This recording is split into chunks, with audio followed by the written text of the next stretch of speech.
Et nous sommes avec Laurent Ouazana, le CEO d'Antoria. Bonjour.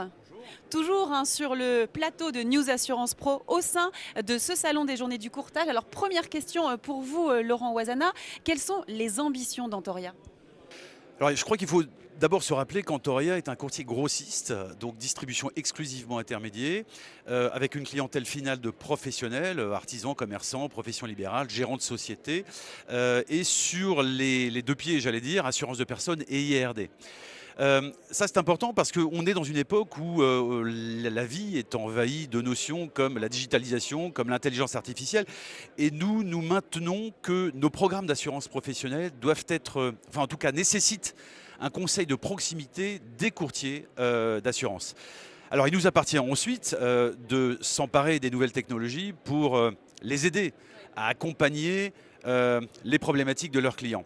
Et puis j'ajoute que la période que nous traversons, elle nous commande aussi de prendre du recul sur ce positionnement et sans doute sur des sujets comme la taille du réseau. Est-ce qu'il faut sans doute maintenant privilégier plus la qualité que la quantité?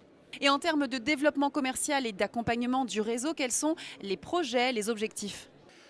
Alors je crois qu'il ne faut pas se voiler la face. Ce premier semestre 2020 ne restera pas dans les annales d'Antoria en matière de dynamique commerciale. Et ça pour des raisons à la fois Covid, mais aussi sans doute endogènes à l'entreprise. Maintenant, nous passons à l'action et on rentre dans un tunnel de 6 mois au cours duquel il y a plusieurs sujets qui vont venir, comme sans doute l'aboutissement d'un projet de convergence de nos systèmes d'information. Nous entamons aussi une relance importante de la dynamique commerciale. Nous venons d'intégrer de créer une nouvelle direction du développement qui est incarnée depuis hier. Et puis sans doute de mettre aussi beaucoup plus de qualité qu'auparavant dans les systèmes de gestion. Et nous savons que nos partenaires courtiers y sont très sensibles. Et avez-vous des nouveautés? Alors oui, pour cette rentrée, d'abord une évolution majeure de, on va dire, l'offre tête de gondole de l'entreprise, c'est la prévoyance TNS, très attendue par nos courtiers. Nous devons redevenir très compétitifs. On a été assez locomotive sur le sujet et j'ai le sentiment qu'on l'a été un petit peu moins ces derniers mois.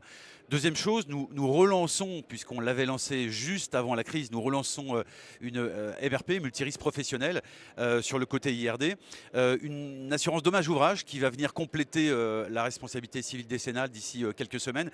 Et puis nous souhaitons également relancer également une application mobile, mais à laquelle, à toutes les fonctionnalités habituelles, nous allons y mettre également des fonctionnalités plus santé, plus environnement de la santé. Vous savez, la crise montre aujourd'hui que les Français sont désormais plus attachés non pas à être mieux remboursés, mais à être mieux soignés.